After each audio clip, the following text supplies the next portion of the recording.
Buenas tardes, señoras y señores. Bienvenidos al Salón Príncipe de Asturias del Centro Asturiano de Madrid, un rinconín de nuestra querida tierra en la capital de España. Es una satisfacción enorme que nos encontremos en este salón, tantos amigos, tantas personas pues representativas de otras naciones hermanas, y por lo mismo estamos encantados. Además, para una conferencia que me animo a decir, por supuesto, porque ya le conocemos, que va a ser extraordinaria, de don Manuel. De manera que muchas gracias. Veo en el salón pues, a personas que hacía unos meses que no veía, entre otras razones porque yo estuve ausente con el debido permiso de mis compañeros de junta directiva por viaje universitario. Muchas gracias, coronel jefe del Regimiento Asturias 21, un regimiento fraterno, representado aquí, como digo, por don Javier Martín Gil, su coronel jefe, también su esposa. Bienvenidos. Está igualmente una representación de la Embajada de Indonesia, perdón. Disculpen, muchas gracias, Indonesia. También de Paraguay, encargada de negocios, doña Liz Coronel, que ahora mismo ya la tengo ubicada. Muchas gracias, porque Paraguay, como todos, ¿no? Pero Paraguay estuvo muy bien representado también por ella y por el señor embajador el año pasado con motivo del Día de la Hispanidad. Ese es un acto que apreciamos especialmente, generalmente en octubre, como es lógico, y bueno, pues fue un acto maravilloso, además con un complemento musical a la disertación que nos dio el señor embajador, y yo tuve la dicha de ir ese mismo año, 2018, a Paraguay. También este año, una visita muy rápida por razones universitarias. Me escapé desde Brasil, de manera que siempre contamos con la comunidad paraguaya y ojalá que podamos estrechar muchos más actos. Lo mismo que con Indonesia, que en muchos aspectos es desconocido, ¿no?, para nosotros, pero precisamente por ello es que queremos fortalecer nuestras actividades en común y promover ese espíritu intercultural tan necesario en este tiempo de interconexión planetaria. De manera que muchas gracias y que lo tengan todos presentes. Y está por incorporarse, si es que no lo ha hecho ya, la embajadora de Chipre. Bueno, pues si no, lo hará en unos minutos, de manera que muy agradecidos. En la mesa, además del presidente adjunto, en el extremo de la izquierda, don Andrés Menéndez, que tanto coopera con un servidor y tan bien lo hace en tantísimos aspectos, pues me acompaña, por un lado, el señor almirante, don José Sanjurjo, que intervendrá después de mí. A mi derecha está don Manuel Rodríguez de Maribona, que voy a presentar sumariamente a partir de unas notas que tengo aquí, y a su derecha don Alfredo Leonard, que también va a intervenir. De manera que muchísimas gracias a todos. Bueno, voy a proceder efectivamente a comentar algunos datos relevantes del brillante currículum del excelentísimo señor don Manuel María Rodríguez de Maribona y Dávila, vicecanciller del Cuerpo de la Nobleza del Principado de Asturias, estrella de oro, entre otros muchos galardones. Es además socio de este centro asturiano. Licenciado en Geografía e Historia por la Universidad Complutense de Madrid, diplomado en Genealogía Heráldica y Nobiliaria por el CSIC, Consejo Superior de Investigaciones Científicas, numerario y director de la Academia Asturiana de Heráldica y Genealogía, secretario del Colegio Heráldico de España y de las Indias, miembro de la Academia Belgo-Española de la Historia, profesor visitante de la Universidad Moderna de Lisboa, antiguo secretario de la Real Academia Matritense y comendador de la Orden de Alfonso X el Sabio, y además hay que decir que organiza desde hace muchos años conferencias extraordinarias, algunas las da él, presentaciones de libros sobre heráldica y genealogía, y realmente son motivo de celebración. De manera que muchas gracias, Manuel, por toda esta actividad y por contar siempre con nosotros en esta tu casa, muy agradecidos. Y bueno, pues por mi parte nada más. Les agradezco de nuevo su presencia y cedemos la palabra al señor almirante señor Sanjurjo. Muchas gracias a todos.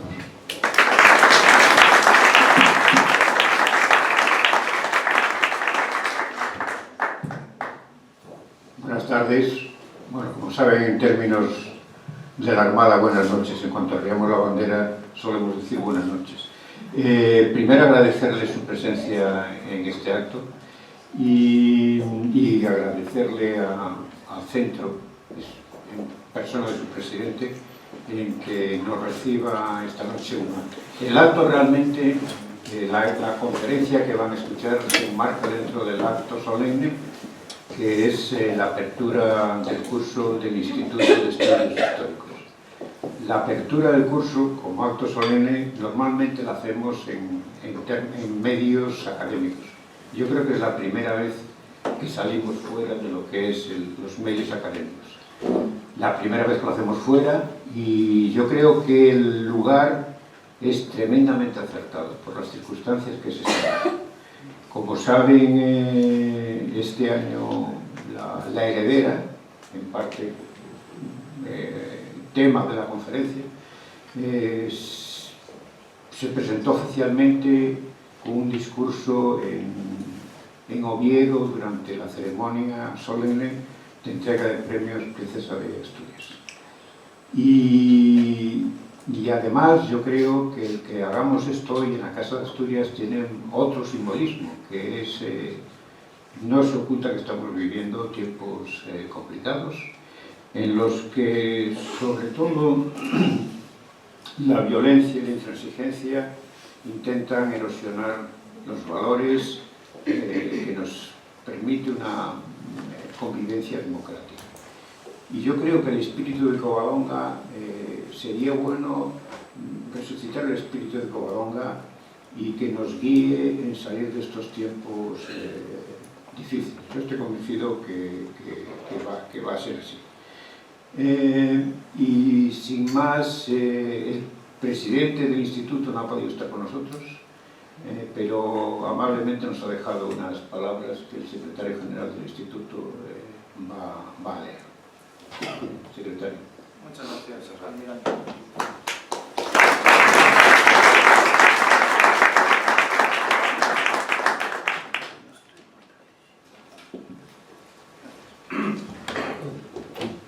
Leo pues las palabras... Ahora, sí, no funcionaba. Leo pues las palabras de nuestro presidente, don Manuel Ruiz de Bucesta, que como ha dicho el almirante don José Sanjurjo, no ha podido estar presente hoy como hubiese sido su deseo.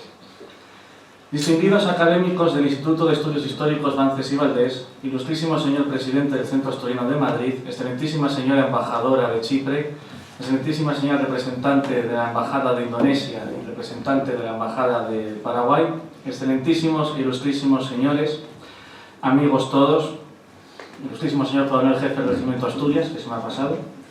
Queridos todos, me pesa muchísimo no poder acompañarles en el día de hoy y por lo mismo no estar ocupando esta tribuna para dar comienzo al solemne acto con el que damos principio al año académico del Instituto de Estudios Históricos Bances y Valdés 2019-2020. Como asturiano que soy de nacimiento y también de pensamiento, me enorgullece saber que en los tiempos que vivimos, convulsos en ocasiones, un grupo de asturianos se sigue reuniendo bajo el techo inmortal de la gran hazaña que hace ahora casi 1300 años ocurrió en un pequeño paraje de los Picos de Europa.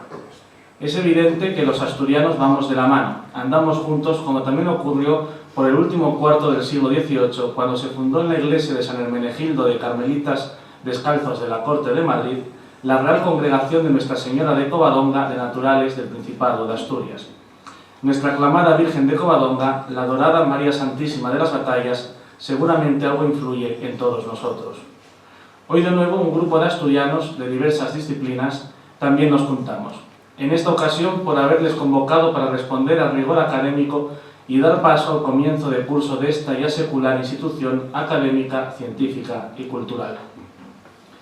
Para aquellos que no nos conozcan, les contaré que nuestra institución aparece en la historia como parte de una idea, de un proyecto, el cual con el devenir de los años se ha ido adaptando a los diferentes cambios sociales.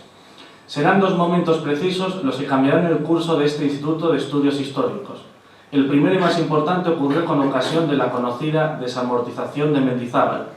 Este suceso será clave para cambiar, casi diría por completo, la estructura que estaba fijada desde hacía más de dos décadas, creándose de facto una modificación sustancial en su línea habitual. No obstante, con mucha dificultad continuó preservando de forma inalterable la idea original de cuidar y cultivar los conocimientos en la historia. El segundo gran cambio, y sin duda más importante, tiene su origen en la última guerra. Es cuando los fondos documentales terminaron siendo pasto de las llamas. Indudablemente resultó un duro golpe para todos, pero como en todo, la voluntad y el tesón de un puñado de hombres lograron vencer esa adversidad. Con mucho esfuerzo y trabajo dieron continuidad a la difícil tarea que venían realizando. Ahora nos encontramos inmersos en el siglo XXI. En pocos años finalizará el primer cuarto de un siglo que parece que comenzó ayer. En la actualidad seguimos caminando y evocando las doctrinas que inspiraron la creación de la institución, en concreto el estudio de la historia, dentro del absoluto rigor y la claridad con que debe demostrarse. La historia, como todo, es preciso justificarla. De ahí que rememore tanto aquella cita del inmortal Cervantes que decía con su gran manejo de la palabra que la historia es émula del tiempo, depósito de las acciones, testigo de lo pasado, ejemplo y aviso de lo presente y advertencia del porvenir. El hidalgo don Antonio de Bances y Valdés, asturiano de Pravia, es quien da nombre a esta institución. Atraído por la afición del saber, se interesó en conocer el mundo que le rodeaba, porque la historia en realidad no es esa ambigüedad que algunos quieren someter o controlar. La historia es la vida, la historia es el suceso. La historia es la manera de conocer y de guardar las glorias y las proezas de los hombres. Es la forma de sentir las noticias de nuestro origen y, por supuesto, de disfrutar de sus testimonios. Los distinguidos académicos de nuestro instituto nunca hemos querido persuadirnos sin más de fáciles detalles. Tampoco hemos querido desviarnos de la senda que tenemos marcada. Por eso siempre nos hemos exigido incluso por encima de nuestras posibilidades, porque creemos firmemente que el conocimiento de la historia es eso, no dar un paso atrás y seguir buscando la verdad de cada cosa. Hay que reconstruir lo que falta, desmenuzar minuciosamente cada detalle, cada información, porque todo eso unido dará forma a nuestro trabajo. Y no quisiera concluir estas breves palabras sin dar las gracias a cada uno de los presentes, pero sobre todo a mi buen amigo y académico de número de este Instituto de Estudios Históricos Bances y Valdés, Manuel María Rodríguez de Maribona y Dávila, quien con su generosa conferencia les hará vivir las diferentes etapas de la guerrera España a través de los diferentes titulados Príncipes y Princesas de Asturias. Muchas gracias de nuevo.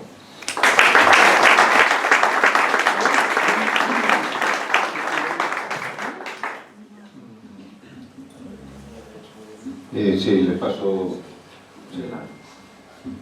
querido amigo y compañero académico, tienes la palabra.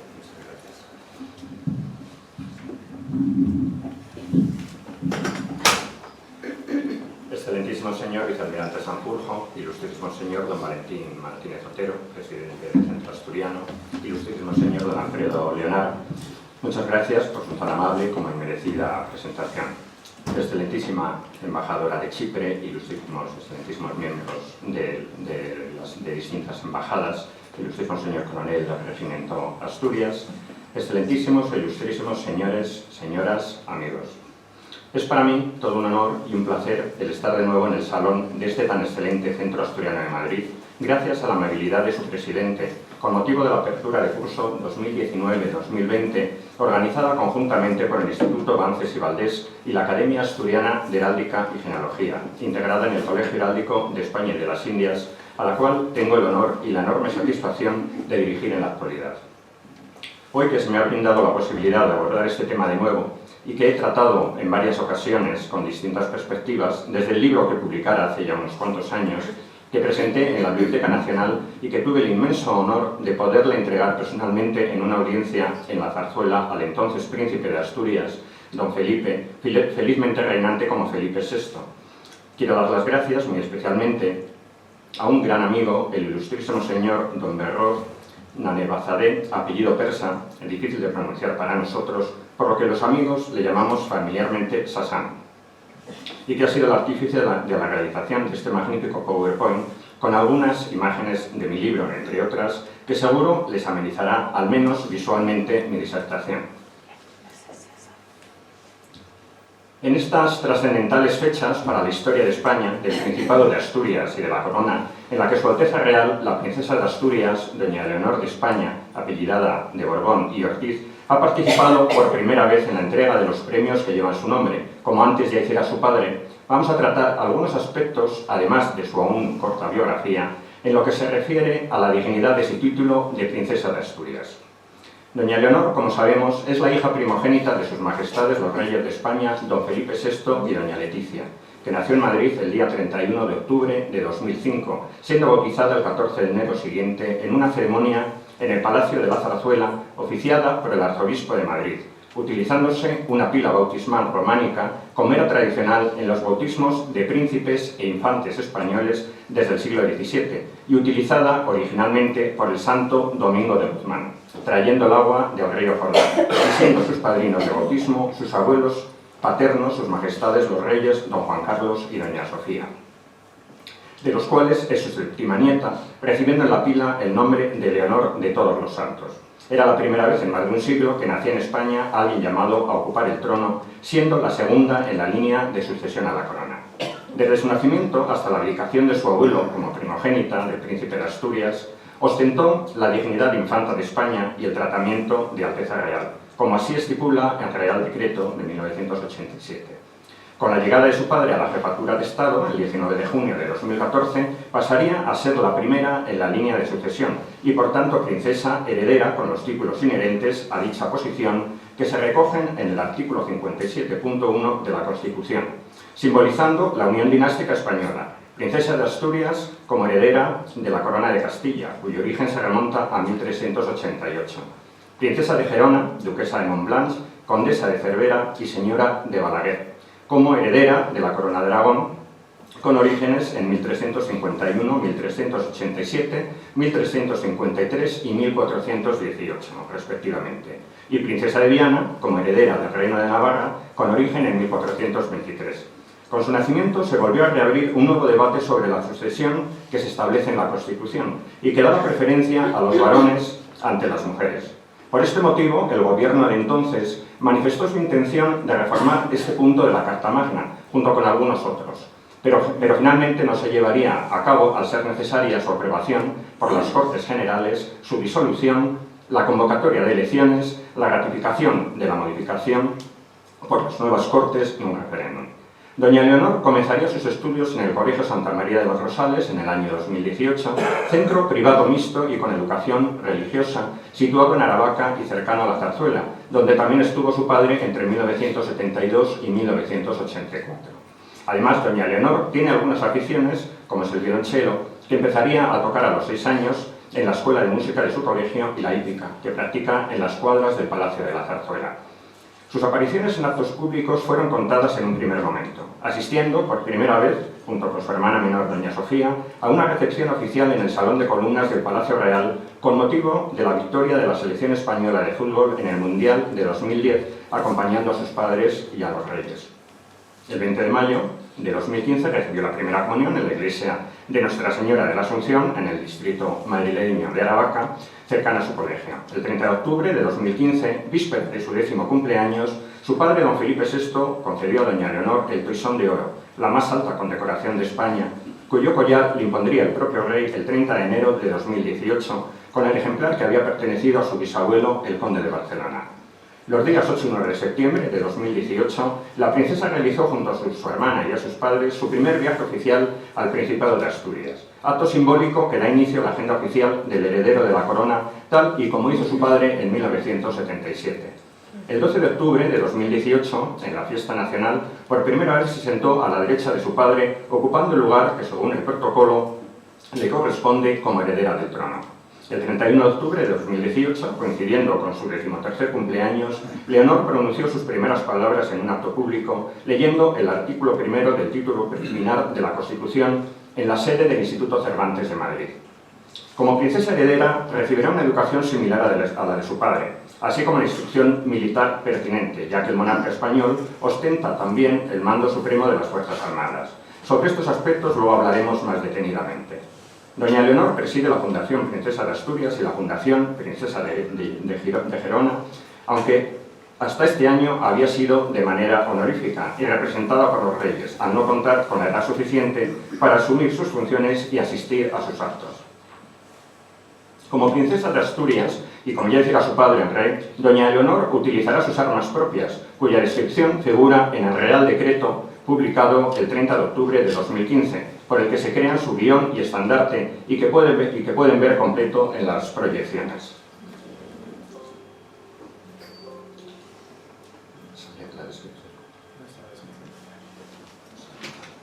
14 años antes, el día 16 de abril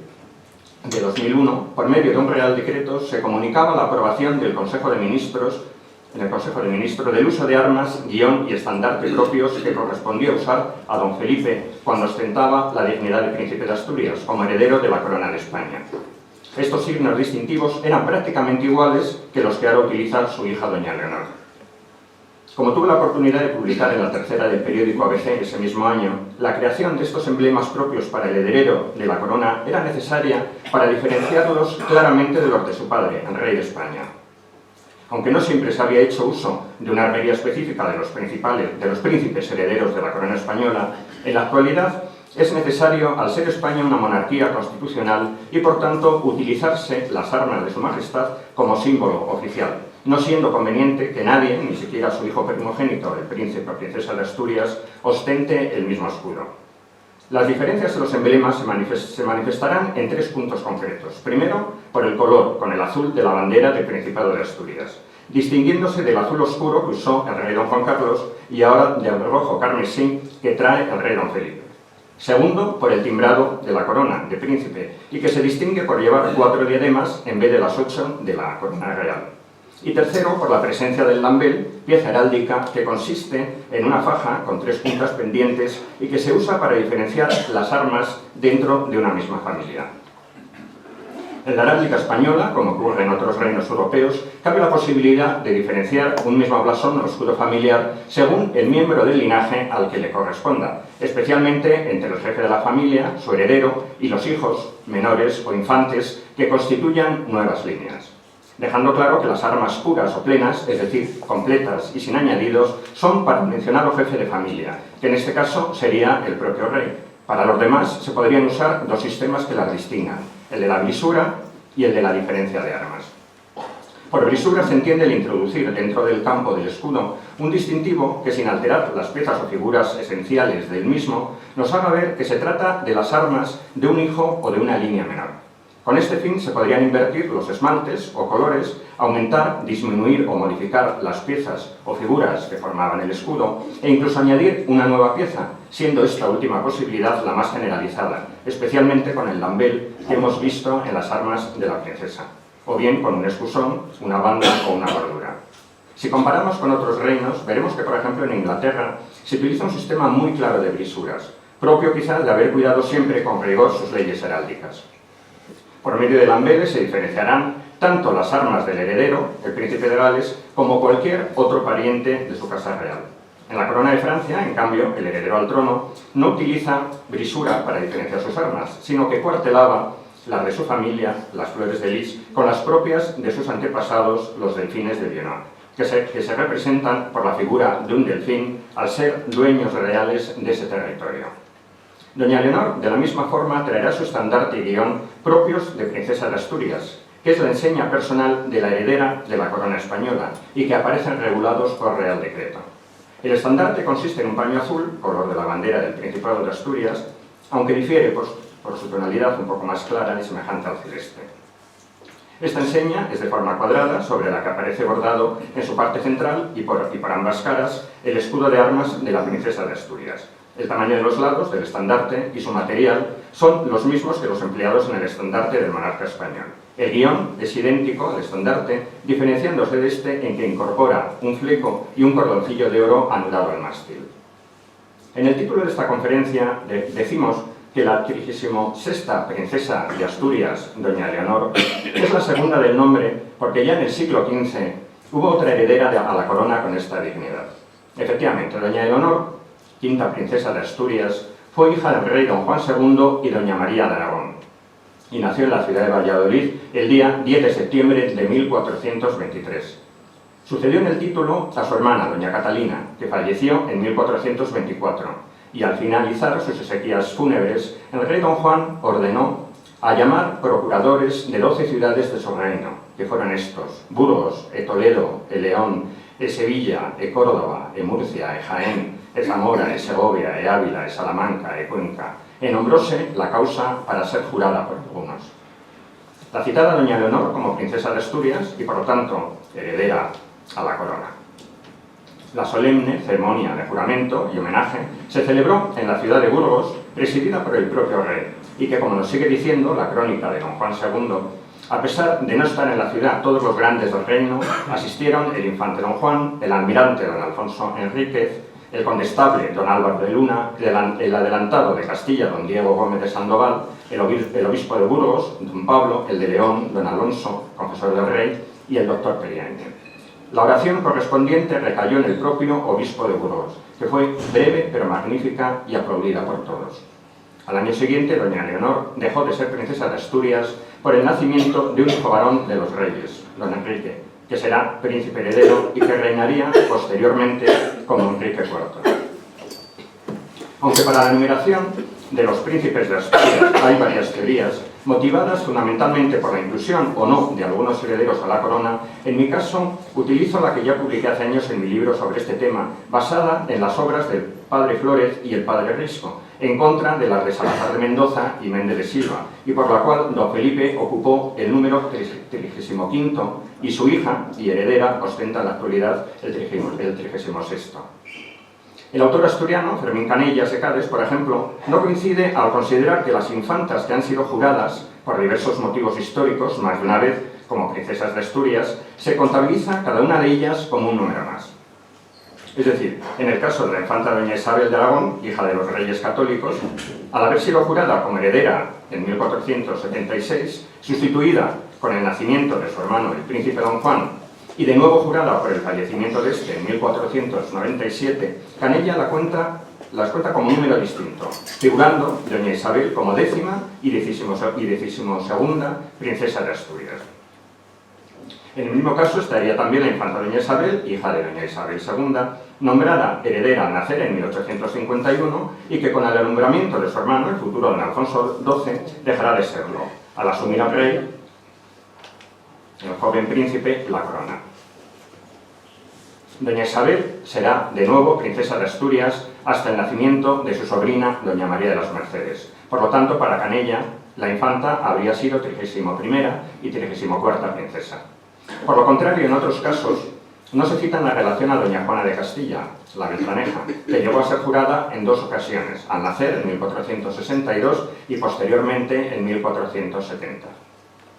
Salazar de Mendoza, Méndez de Silva y otros autores españoles no incluyeron en sus cronologías como princesa de Asturias a la infanta doña María, hija del rey don Enrique III, al opinar que no existía ningún tipo de documento que la pudiese denominar como tal.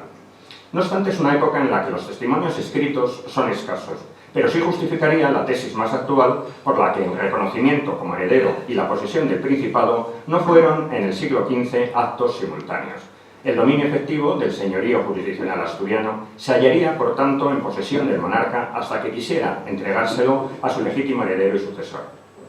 El marqués de Setiglesias nos presenta a su vez una relación de príncipes de Asturias en la que no cita a la infanta doña María Teresa, hija de don Felipe IV, a doña Isabel, que luego reinaría como Isabel II, ni a don Manuel Filiberto de Saboya, y sí, en cambio, a don Juan, conde de Barcelona, y a don Juan Carlos. Siguiendo esta numeración, nuestra actual princesa de Asturias, doña Leonor, ocuparía el número 35.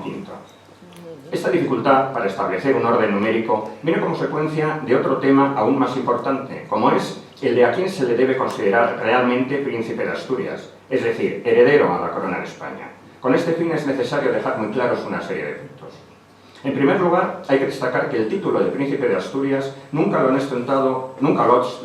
ninguna persona real que no fuera el hijo o hija primogénito de los reyes, aun pudiendo ser el inmediato sucesor a la corona, a excepción de don Alfonso y de doña Isabel de Castilla, hermanos del rey Enrique IV, con motivo del problema que se plantea con doña Juana la Beltraneja. A partir de esta indudable premisa, entramos en otro tema aún más delicado, como es el de los príncipes de Asturias, declarados o por declararse. Se entiende por declarados a los príncipes que llegaban a ser jurados por las Cortes como tales, y en cambio por declararse a los primogénitos de los reyes que aún no habían pasado por esta ceremonia de juramento. Esto nos lleva también a tener que establecer una diferencia entre los príncipes y las princesas herederos a la corona.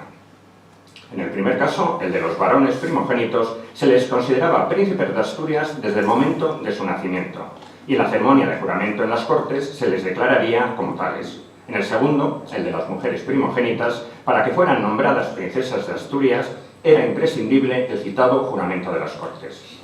En el siglo XIX se desarrolla una legislación que marcará una serie de importantes cambios, y así por un Real Decreto de 1850, doña Isabel II estableció que los inmediatos sucesores a la corona, sin distinción de sexo, pudieran ser considerados príncipes de Asturias. Apenas 2 meses después de la publicación de este decreto, en la Gaceta de Madrid, nació un hijo de la reina, que no me resisto a citar por la curiosa documentación que sobre el evento se conserva en los archivos de Palacio y del Ministerio de Justicia.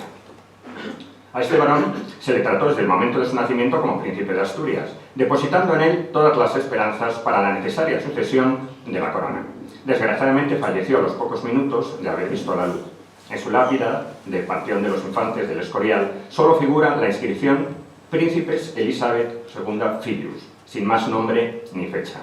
De este príncipe sin nombre, el rey consorte había ordenado un vaciado en yeso de su cara, obra de Piquer, y guardó también un mechón de su pelo en un medallón con el nombre que doña Isabel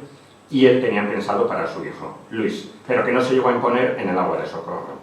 En el Museo de Bellas Artes de Oviedo se conserva un retrato del malogrado príncipe debido al pincel de Dionisio Cianos.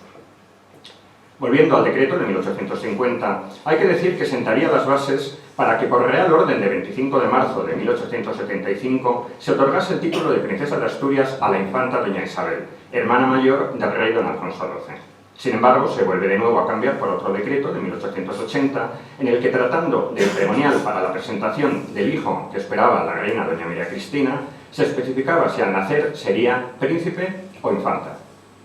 Sobre este aspecto trataremos de nuevo posteriormente. Como todos sabemos, el primer príncipe de Asturias en la historia de España fue don Enrique, hijo de don Juan I de Castilla y de doña Leonor de Aragón, creándose esta denominación en el año 1388 por las capitulaciones del rey don Juan con el duque de Lancaster, hermano del rey de Inglaterra, para poner fin al conflicto originado por la pretensión del duque a la corona del reino castellano-leonés, justificado por su matrimonio con doña Constanza, hija de Pedro I el Cruel, y de doña María de Padilla. En estas capitulaciones se concertó el matrimonio del infante don Enrique de Trastamara con doña Catalina, hija del duque de Lancaster, y de doña Constanza, con la consiguiente renuncia de los mismos al título de reyes de Castilla que ya venían utilizando, y que cedieron al infante y a su propia hija, doña Catalina. Con este motivo, inspirándose en Inglaterra, donde el heredero de la corona se titulaba príncipe de Gales,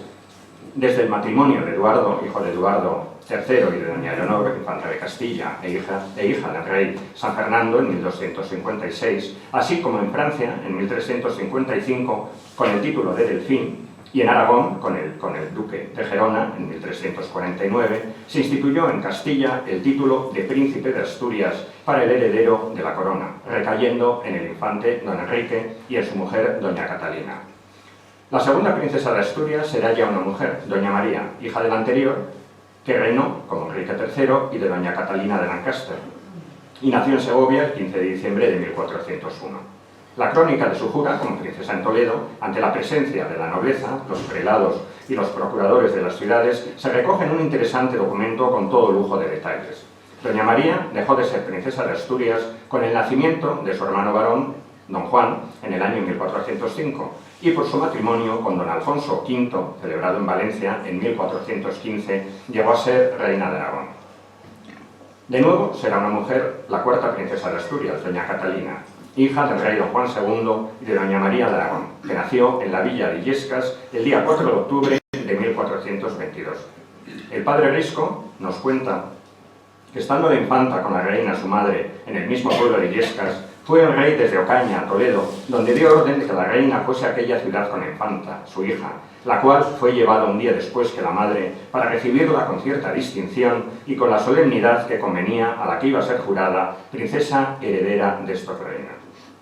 Para este juramento, el rey mandó hacer en una gran sala del Alcázar un asentamiento muy alto cubierto de rico brocado, como suele hacerse en cortes generales, y el rey estuvo sentado en su silla muy ricamente guarnecida, y a su mano derecha fue puesta una cama mayor que se suele hacer para criaturas de poca edad, cubierta de un cobertor de cebelina con apañaduras de rico brocado.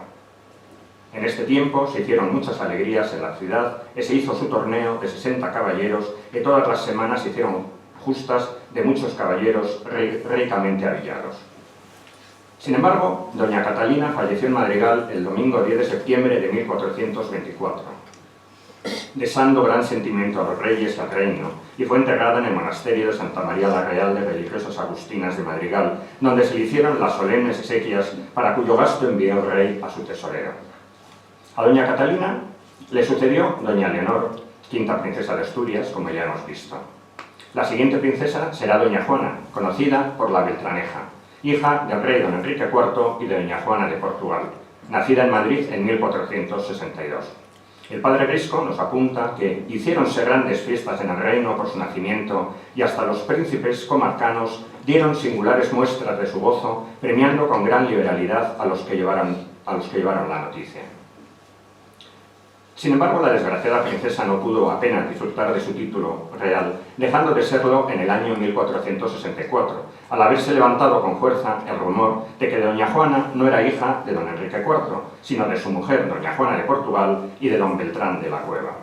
el supuesto amante. Reunidos con este motivo, importantes señores y prelados en Burgos enviaron incluso un escrito al rey solicitando que tomase medidas al respecto por el daño que podía causar al reino castellano, y sobre todo por haberse celebrado la jura de doña Juana como princesa de Asturias en perjuicio de los sucesores legítimos de la corona. El rey, acobardado, cedió al fin a las presiones, permitiendo que su hermano menor e infante, don Alfonso, fuese jurado como príncipe heredero y desbancando por tanto a doña Juana, conocida con el despectivo mote de la Beltraneja, queriendo así sus enemigos recordar quién era su verdadero padre.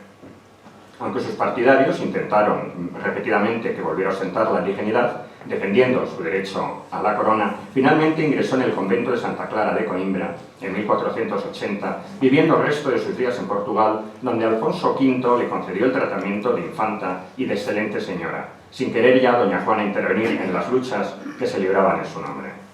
La siguiente y novena princesa de Asturias será la hermana de don Alfonso, doña Isabel, que reinaría como Isabel I. Era la tercera hija de don Juan y de doña Isabel de Portugal, su segunda mujer. Nació en Madrigal el día 23 de abril del año 1451 y nunca hubiera sido princesa de Asturias de no haber acontecido los hechos relatados en su antecesora a favor del príncipe don Alfonso. Después del fallecimiento de este en Cardeñosa y manteniéndose la conspiración contra don Enrique IV para una gran parte de la nobleza, consintió el rey por fin que a su hermana, la infanta doña Isabel, se la reconociese como heredera a la corona y por tanto como princesa de Asturias, cuyo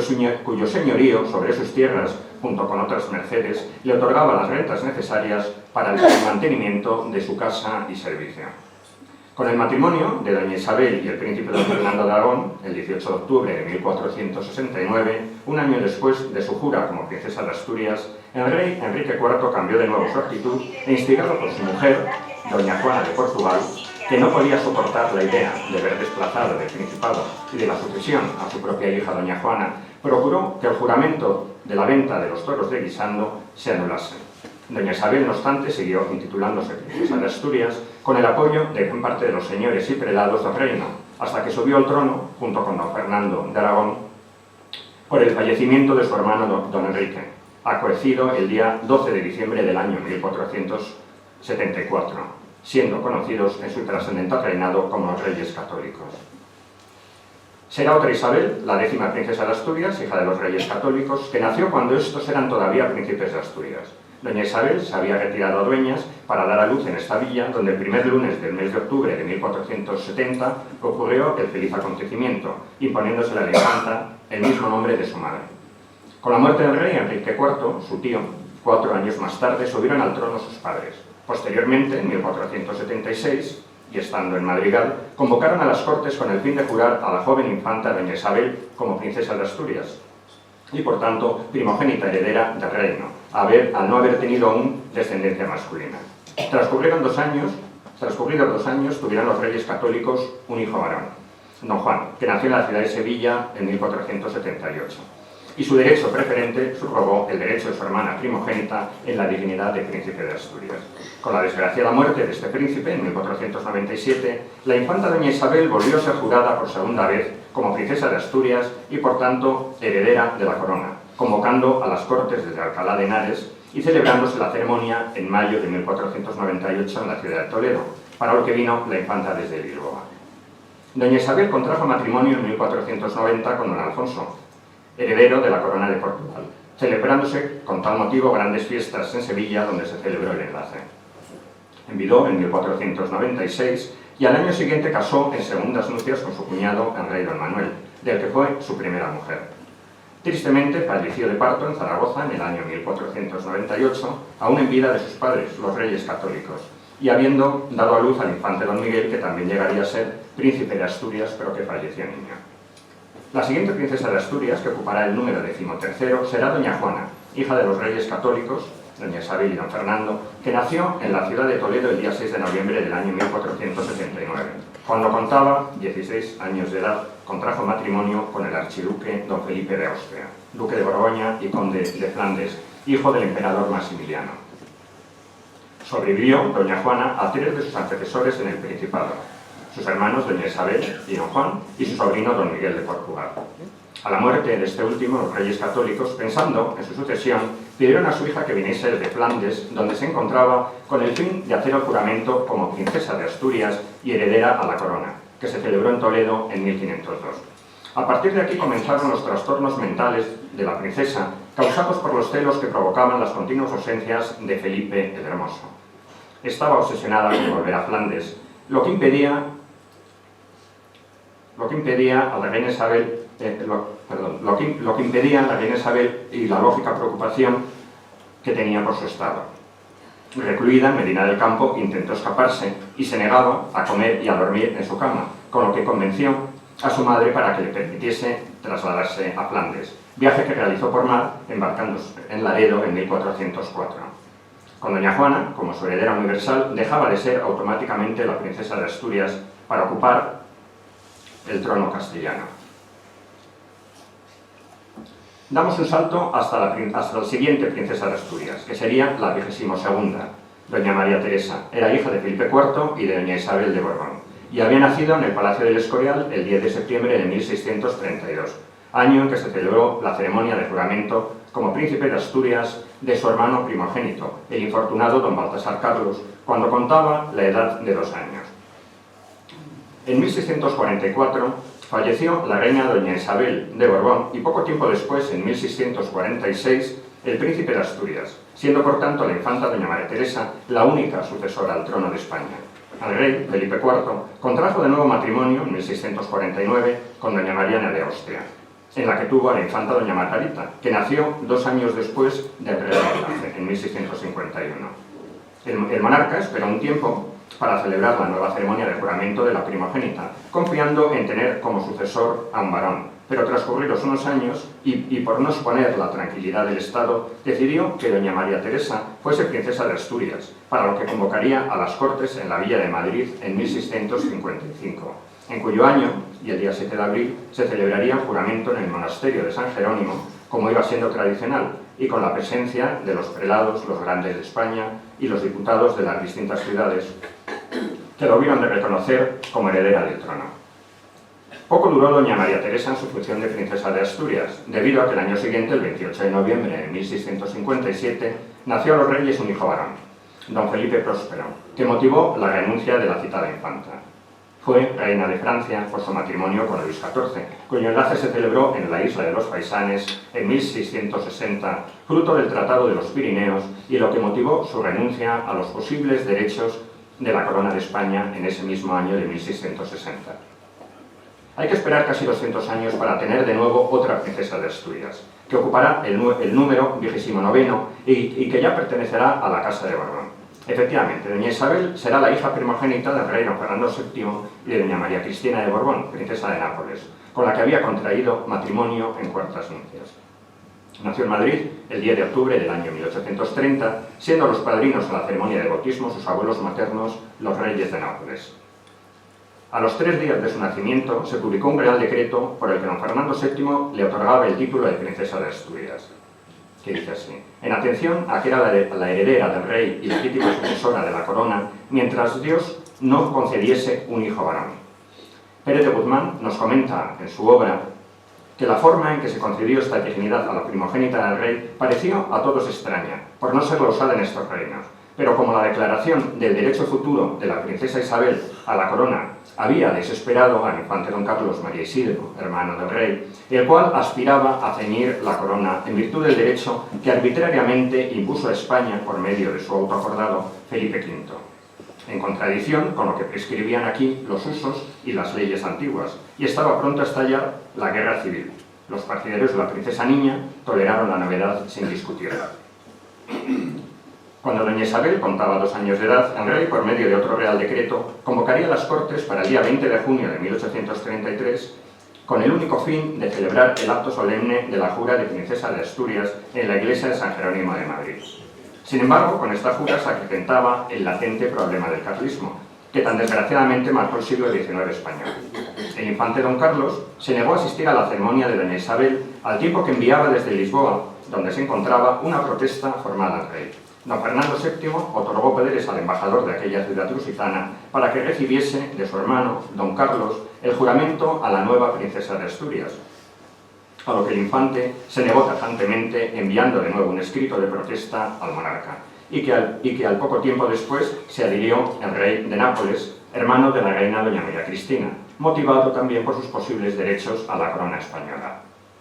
Con la muerte del rey Fernando VII, en 1833, un mes después,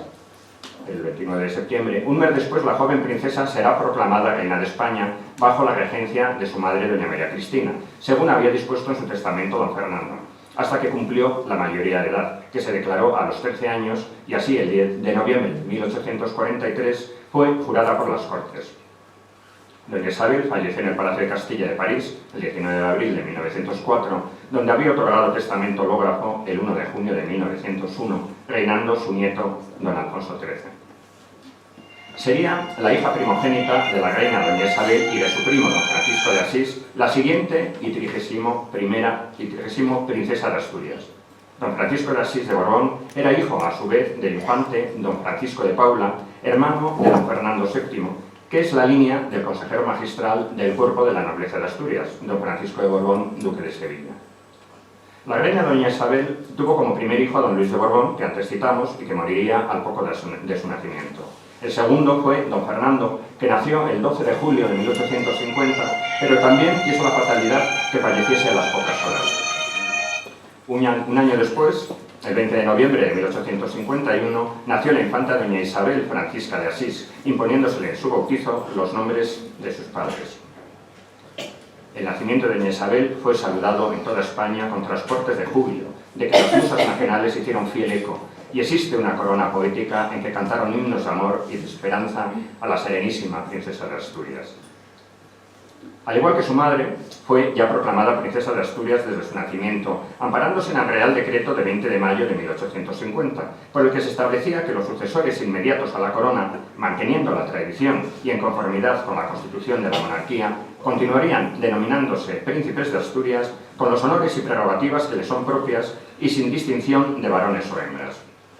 7 años después, y por el nacimiento de su hermano don Alfonso, el 28 de noviembre de 1857, doña Isabel dejó de ser princesa de Asturias, aunque con los años volvería a recaer sobre ella esta dignidad. Contrajo matrimonio en el Palacio Real de Madrid el día 13 de mayo de 1868 con el príncipe italiano don Cayetano de Borbón, conde de Girgenti, hijo del rey de las dos Sicilias, y nombrado por la reina Isabel II infante de España.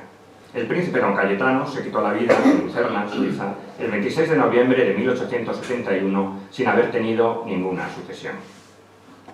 De nuevo, en 1875, por Real Orden de 25 de mayo y en base al Real Decreto de 1850, la infanta doña Isabel vuelve a ser princesa de Asturias con motivo de la coronación de su hermano don Alfonso XII. Transcurridos 5 años, nace al rey una nueva heredera, doña María de las Mercedes, que sustituirá definitivamente a la infanta doña Isabel. Por su afable carácter y alegría de espíritu, fue doña Isabel muy querida por el pueblo, que la denominó cariñosamente la Chata. Falleció tristemente en París el 22 de abril de 1931 en la pensión de Saint-Michel, al haber acompañado a la familia real en su exilio, motivado por la venida de la República. En la actualidad, sus restos fueron trasladados con gran acierto a su tan querida tierra española, descansando en el Palacio de la Granja. Y finalmente, la última princesa de Asturias antes de la actual, doña Leonor, ocupando el número 33º, sería doña María de las Mercedes, hija primogénita del rey don Alfonso XII y de doña María Cristina de Austria, que había nacido en Madrid el 11 de septiembre de 1880. Fue jurada como princesa de Asturias el día 7 de abril de 1881 y, a pesar del fallecimiento de su padre, continuó siendo heredera al trono por el nacimiento póstumo de su hermano, Alfonso XIII, que como varón fue proclamado desde el primer momento rey de España. Doña María de las Mercedes contrajo matrimonio siendo princesa de Asturias en 1901 con don Carlos de Borbón, príncipe de las dos Sicilias, al que por Real Decreto de 7 de noviembre del mismo año la reina regente doña María Cristina le concedió la nacionalidad española y la dignidad y honores de infante de España.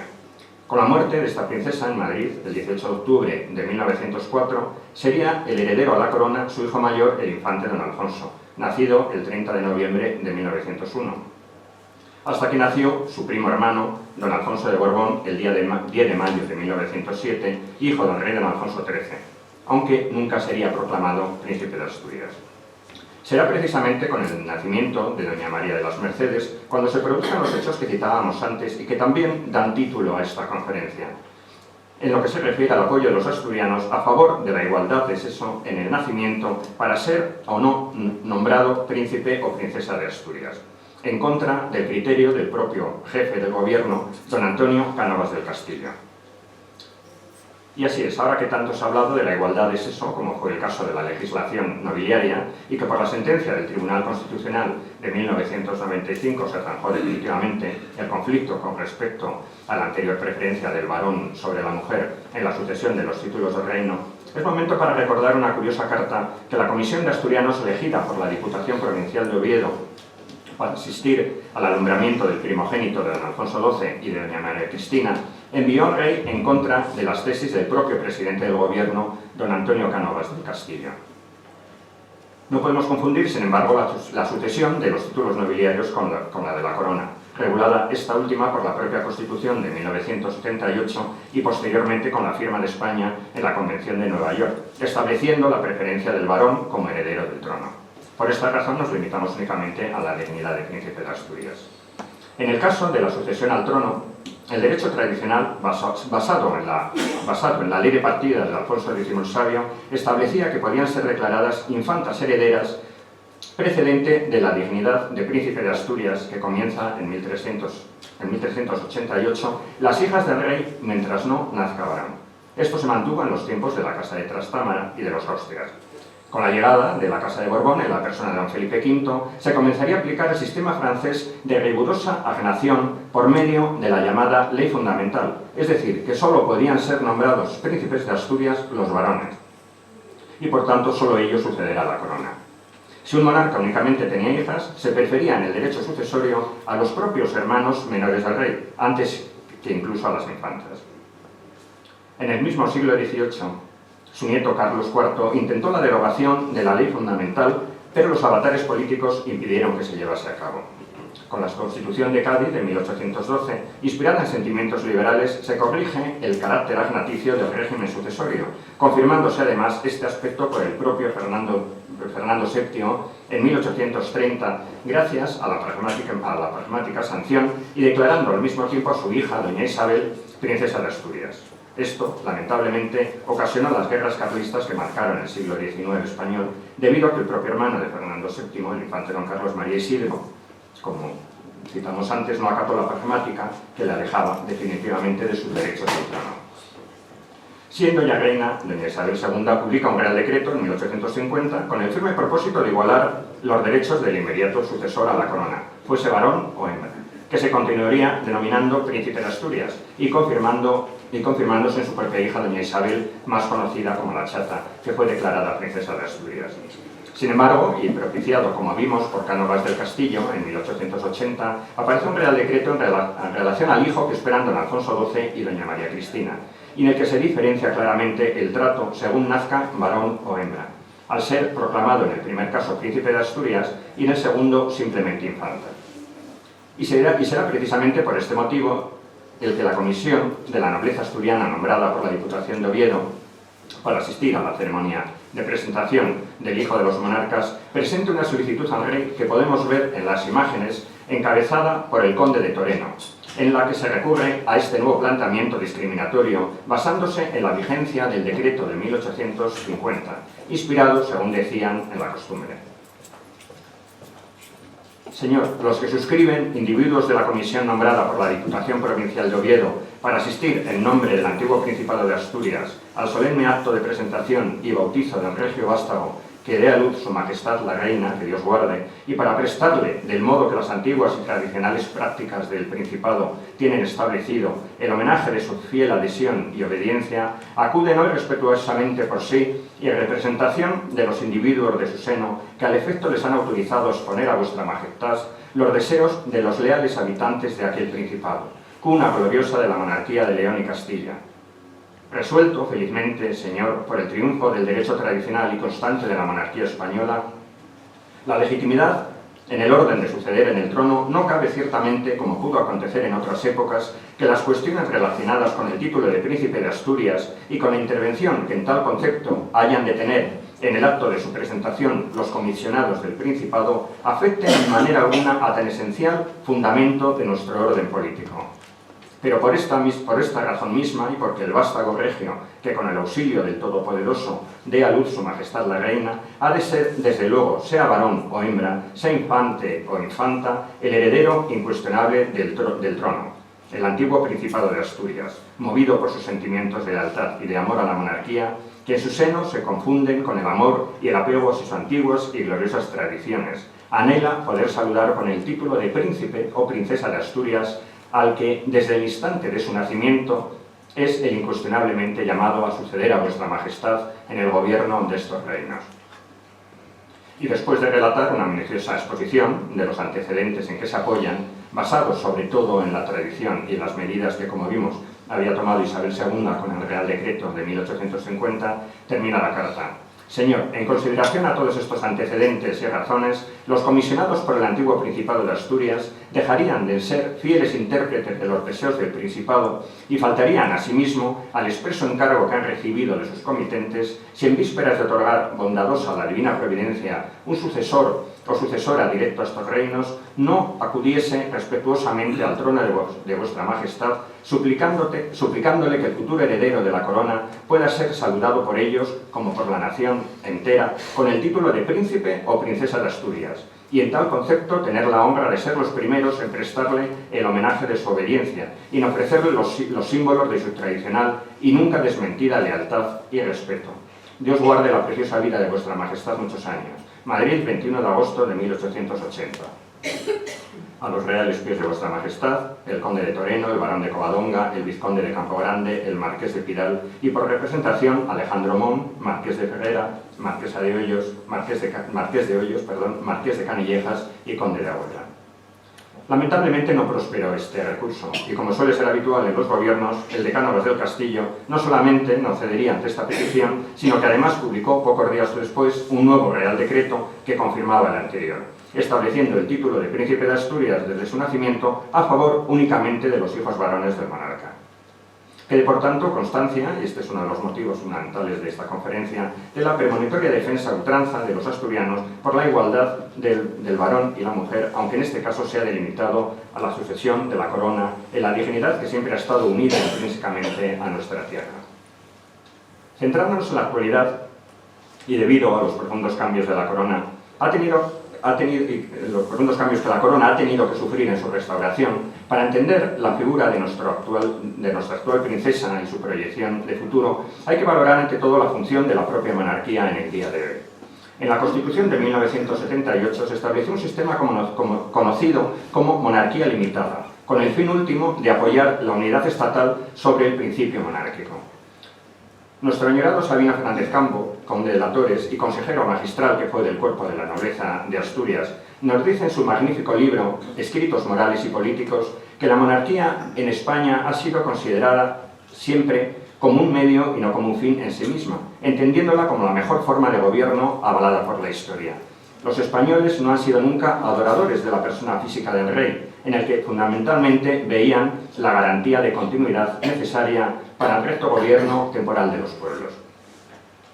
La actual monarquía se pudo establecer de nuevo en España después de una guerra civil y de un largo periodo con un régimen político distinto, en el que un jefe de Estado es precisamente quien designa como sucesor al rey don Juan Carlos.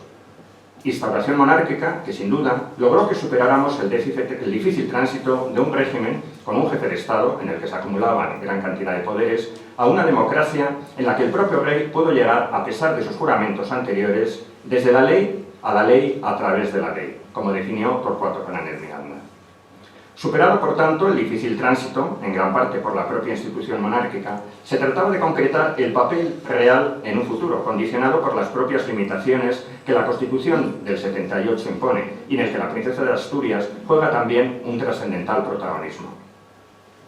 En un discurso sobre la función real en España, Sabino Fernández Campo aclaraba cuáles habrían de ser las funciones reales, tanto las representativas como las ejecutivas. Entre las primeras entraría la función de ser el rey, símbolo de nuestro país en el extranjero, lo que conduce también a considerarlo como símbolo de cohesión nacional, a ser representante de una colectividad que le considera como signo de su propia existencia, unidad, continuidad y permanencia. Y al igual que el rey, toda su familia, pero en especial la princesa de Asturias por su papel de continuidad. Entraríamos aquí en lo que Fernández Campo llama la mística de la monarquía, como magia que emana de las personas reales y que condiciona el trato con los ciudadanos, en una especie de relación afectiva. Sin duda, su proyección en tantos siglos de historia es fundamental para esta relación, pero hay que valorar también lo que nos apunta Fernández Campo, de que todo jefe es un poco la imagen de padre, que permanece con más fuerza en las monarquías hereditarias. Sin embargo, y aun reconociendo la importancia de estas características que podemos calificar de intrínsecas en la monarquía, no quiere decir que al mismo tiempo este cariño, respeto o admiración no se tenga que ganar día a día. De hecho, a lo largo de la historia hemos podido observar cambios radicales en el sentimiento de los españoles hacia los reyes.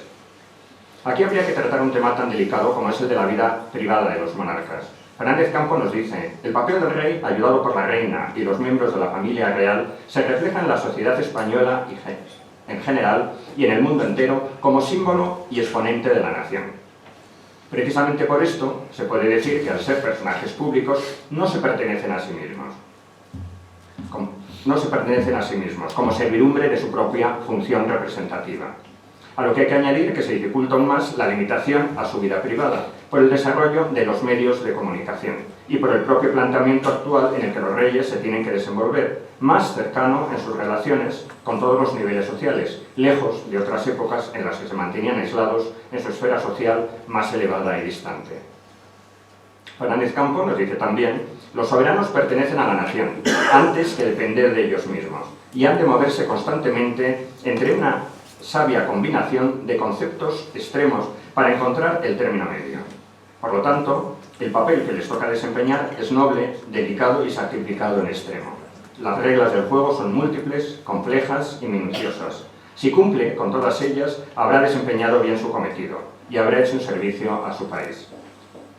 Esto, aunque dentro de las lógicas distancias, también se han de aplicar a la princesa de Asturias, que, como heredera de la corona, significa la continuidad de la institución, por lo que podemos decir que la labor del rey se ejerce cada día, pero con vistas a un futuro que supone la perpetuidad de la monarquía. Para la formación de la princesa de Asturias es importante entender el papel que en la actualidad tiene el propio rey, en cuanto a sus funciones ejecutivas, más o menos marcadas por la propia Constitución, y que fue profusamente tratado por Miguel Herrero, Rodríguez de Miñón o Pérez de Armiñán, entre otros. Sin profundizar por tanto en ello, solo decir que la del artículo 62, que se refiere a la sanción y promulgación de las leyes, afecta menos al tema que tratamos, pero sí define las limitaciones de la monarquía actual, que no se podría oponer en ningún caso a la voluntad del Parlamento, que es quien las dicta.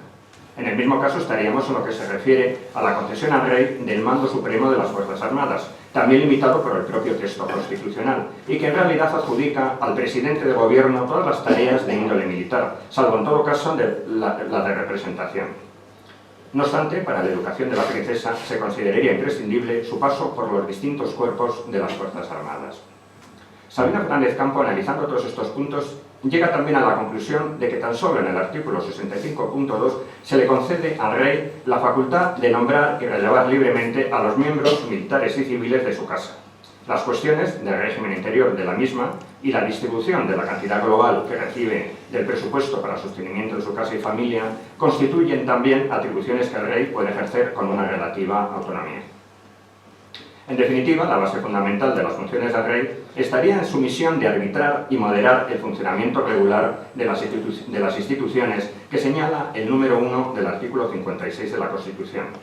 Y este punto, tan difícil de matizar, que puede dar lugar a distintas interpretaciones, nos lleva de nuevo a la personalidad del rey, es decir, a su imagen como punto clave para el definitivo asentamiento de la monarquía. Por ello, Fernández Campo insiste en que para que las funciones señaladas al rey en la Constitución se lleven a cabo con utilidad y sin perjuicio de ir complementando con las disposiciones adecuadas, hay tres requisitos esenciales: la información, la preparación y la anticipación del rey. Por supuesto, esta idea es básica para entender y desarrollar la formación de la princesa de Asturias en el sentido de reforzar sus conocimientos para poder ejercer su labor adecuadamente, haciéndose respetar en todas sus opiniones, consejos o advertencias. Habrá de llegar al equilibrio entre la discreción, con una imagen de eficacia y utilidad, que, como al rey, solo le dará la experiencia de los años y el privilegio de la continuidad. Por otra parte, el planteamiento actual de la familia real en relación a los profundos cambios sufridos con respecto a la idea de monarquía antes de 1931 tiene también una serie de importantes riesgos que podríamos llamar de adaptación. Así, autores como Fernando García Mercadal, en su libro Los títulos y la heráldica de los reyes de España, nos habla de que subyace la visceral enemiga que la modernidad ha demostrado siempre hacia la monarquía, una institución por su propia naturaleza discriminatoria, que sobrevive un poco incomprensiblemente entre las agitadas aguas que la cruzada igualitaria y tecnocrática que se ha propuesto dominar el mundo. Porque no nos engañemos, sigue diciendo, los esfuerzos por democratizar la realeza, que con tan sospechosa insistencia defienden algunos, constituyen un planteamiento sumamente peligroso para su estabilidad y futuro. También un periodista, Antonio Burgos, publicó en un artículo del diario 16 que si empezamos por querer hacer democrática la corona y por igualar a las personas reales con los señores corrientes, estamos a 3 minutos de la Tercera República. Es, sin embargo, evidente que nuestra monarquía se ha adaptado con indudable acierto, gracias primero a la figura de don Juan Carlos y ahora a la de don Felipe, desprendiéndose de un pesado lastre de cortesanos y etiquetas que hoy ya no tendrían sentido. Pero sí es cierto también que no se puede llegar al efecto contrario, por descuido o desidia, desatendiendo unas singularidades propias de la institución, sin las cuales puede llegar a perder incluso su más ancestral esencia, que es, sin lugar a dudas, su razón de ser. García Mercadal, siguiendo la idea que veíamos en el discurso Sabina Fernández Campo, dirá que despojar a la corona de su sentido mágico y evanescente, de su peculiar etos vigente durante siglos, de su prudente distanciamiento del resto de los órganos del Estado, cualidades que son las que precisamente le permiten desempeñar la importantísima función arbitral y moderadora que la Constitución le tiene encomendada, equivale a lanzar un dardo envenenado al centro de su esencia ontológica, y no incurrimos en exageración si decimos que precipita su misma destrucción. La monarquía, el rey y su familia, y en especial la figura de la princesa de Asturias, están delimitados por la Constitución de 1978, como es característico en una democracia de finales del siglo XX y en los albores del siglo XXI. Sin embargo, hay que insistir en la idea de que algunos de sus aspectos, sin ser contrarios a la citada Constitución, tienen que preservar lo que podríamos llamar sus propias leyes tradicionales. Por último, para finalizar estas consideraciones sobre la figura del heredero de la corona española, quiero manifestar mi convencimiento que nuestra actual princesa de Asturias, doña Leonor, que ocupa el lugar 36º en la dignidad, estoy convencido de que la ostentará de forma intachable, como así lo hizo su padre, el rey don Felipe, y que si recordamos, la recuperó después de 2 generaciones sin usarse oficialmente el título, la de su abuelo don Juan, conde de Barcelona, que únicamente la ostentó en el exilio, y la de don Juan Carlos, que fue denominado príncipe de España, como ahora veremos. En mi libro sobre los príncipes de Asturias me permití intercalar entre el príncipe don Alfonso y el propio don Felipe un capítulo sobre el conde de Barcelona, aunque sin incluirle en la numeración que solo se aplica a los príncipes que lo han sido de hecho. Sin embargo, don Juan, desde la renuncia a los derechos sucesorios de sus hermanos mayores, don Alfonso y don Jaime, en el exilio, fue príncipe de Asturias de derecho. Pero si la historia le ha negado la corona que en justicia le correspondía, creí necesario que figurase como homenaje a una vida constantemente dedicada al servicio de España. En el caso del rey don Juan Carlos, que tampoco ha ostentado esta tradicional dignidad, fue denominado príncipe de España, en unos momentos delicados en que le tocó la recuperación de la monarquía en España, y por unos motivos que no me corresponde juzgar, pero que han roto en la historia los cauces habituales de las tradicionales leyes de sucesión a la corona. López Rodó, en sus memorias, explica con detalle el porqué de este peculiar título de príncipe de España, que anteriormente habían usado en ocasiones Felipe II y Felipe III, y que cito a continuación.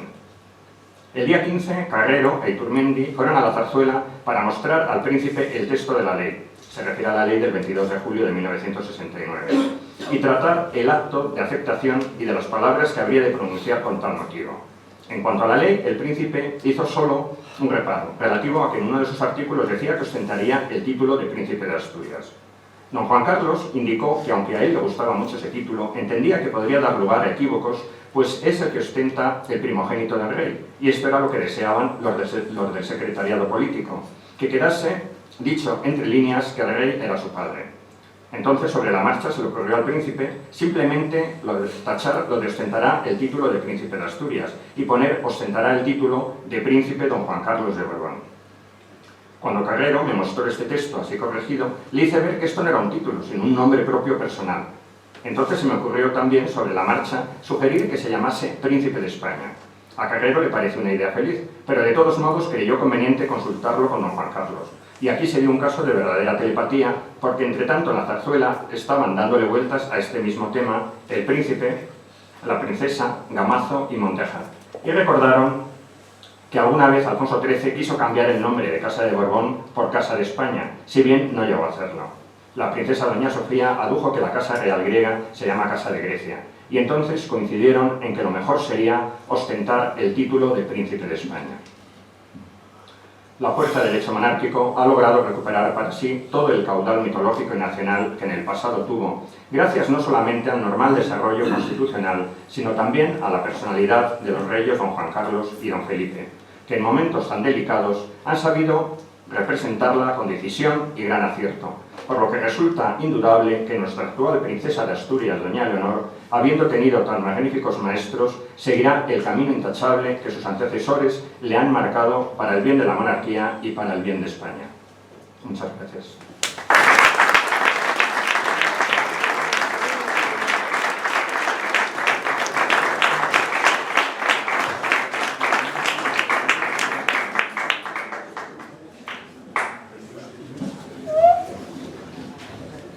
Tiene la palabra el secretario general.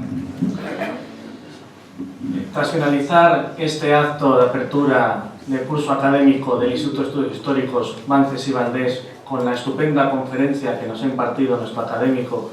don Manuel Rodríguez de Maribona, lamento lo de las imágenes porque iba muy descolocado yo, creo que todavía quedan unas cuantas, pero bueno, aquí tenéis, si queréis luego, las vamos poniendo en el cóctel y las vais viendo. En fin, tras finalizar este acto de apertura de curso, el consejero magistral del Cuerpo de Nobleza del Principado de Asturias, excelentísimo señor Duque de Sevilla, nos ha pedido que hagamos entrega de la medalla conmemorativa del 1300 aniversario de la proclamación de don Pelayo a una persona que desde su cargo siempre ha estado a disposición de dicha corporación y de todas las propuestas que de la misma se le han planteado. Nos referimos al presidente de esta casa, el Centro Asturiano de Madrid, ilustrísimo señor profesor Dr. Valentín Martínez Otero y Pérez. Don Valentín Martínez Otero Pérez nació en Oviedo. Es doctor en Psicología por la Universidad Complutense de Madrid y doctor en Filosofía y Ciencias de la Educación, sección de Ciencias de la Educación por la Universidad Nacional de Educación a Distancia, UNED. Con premio extraordinario, es además autor de numerosas publicaciones en revistas especializadas. De su extenso currículum podemos destacar además que desde el año 2011 es profesor titular en el Departamento de Teoría e Historia de la Educación, ahora Departamento de Estudios Educativos de la Facultad de Educación, Centro de Formación del Profesorado de la Universidad Complutense de Madrid. Asimismo, ha presentado múltiples ponencias y comunicaciones en jornadas, seminarios y congresos nacionales e internacionales sobre temas de su especialidad. Como curiosidad, destacar que es patrono institucional de la Fundación Philippe Cousteau, Unión de los Océanos. El Cuerpo de la Nobleza del Principado de Asturias, al cumplirse el 1300 aniversario de la proclamación de don Pelayo como primer monarca de los Astures, consciente del significado y trascendencia de tal efemérides en el devenir de nuestra patria y de la humanidad en su conjunto, y después de escuchar y deliberar las propuestas de la Comisión Rectora de dicho 1300 aniversario, ha venido a decretar la creación de la medalla conmemorativa del 1300 aniversario de la proclamación de don Pelayo por el significado y repercusión de este histórico acontecimiento, teniendo muy claro desde un primer momento que el presidente de esta casa debía recibir un ejemplar de la misma. Así pues, en nombre de la Comisión Rectora del 1300 aniversario y de su presidente, el Duque de Sevilla, solicito a don Manuel Rodríguez de Maribona, vicecanciller del Cuerpo de la Nobleza del Principado de Asturias, que haga entrega de la medalla conmemorativa al ilustrísimo señor profesor doctor don Valentín Martínez Otero y Pérez, presidente de este centro asturiano.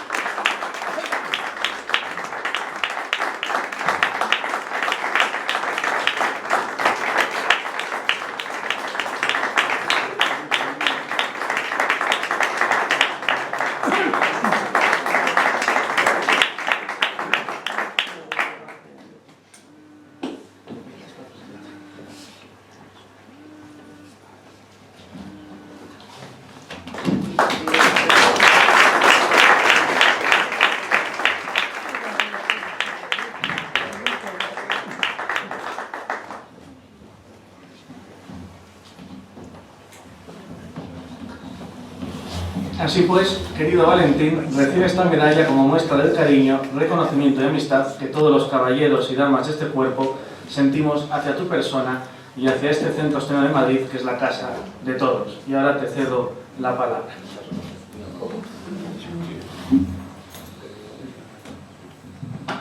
Buenas noches de nuevo, excelentísimas señoras, excelentísimos señores,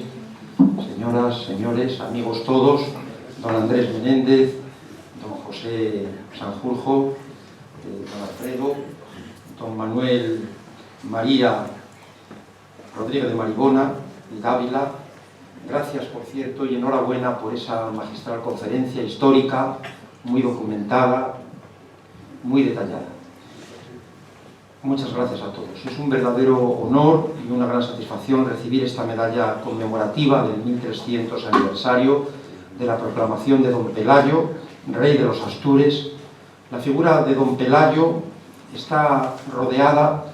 de un halo legendario que le confiere enorme atractivo.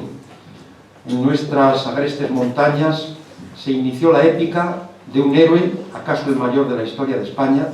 que a pesar de tener todas las condiciones en contra, incitó a un reducido número de indómitos seguidores a rebelarse contra los musulmanes. Esta medalla evocadora de la figura majestuosa de don Pelayo, primer monarca cristiano de la Edad Media hispana,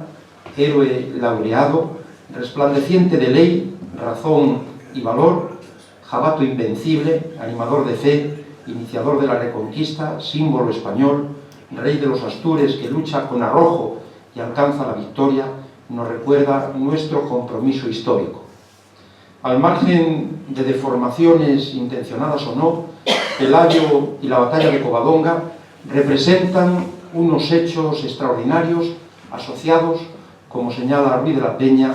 al primer núcleo local independiente del poder musulmán con centro en el lugar de Cangas de Onís, en el valle del curso medio del Sella, y al abrigo de la formidable fortaleza natural de los picos de Europa. Qué bueno sería, por cierto, una gran producción cinematográfica sobre su vida y su gesta. A ver si Mel Gibson, que estuvo este verano de vacaciones por Asturias, se decide a hacerlo. En este siglo XXI, Pelayo representa el coraje cívico necesario para defender los derechos y libertades fundamentales, una valentía democrática necesaria para salvaguardar, pongamos por caso, la unidad de España ante los desafíos independentistas. Por eso en el horizonte asoma la figura de don Pelayo, rey de los Astures, icono patrio, que infunde esperanza por su estimulante coraje. Que su personalidad valiente, que mira a un pueblo unitario y diverso, inspire concordia a una España unida. Como esta medalla que se me entrega, llevo en el pecho al Pelayo indómito, al igual que Asturias y nuestra tierra vestida de rojo igualda. Muchas gracias por este reconocimiento, fruto de la generosidad del cuerpo de la nobleza del Principado de Asturias, de la Academia Asturiana de Heráldica y Genealogía. Gracias también al Centro Asturiano de Madrid, rinconín de nuestra tierrina en la capital de España, casa pelayana, si se me permite el adjetivo, con la que comparto suerte desde hace años y a la que me debo. Muchas gracias por el honor que se me hace.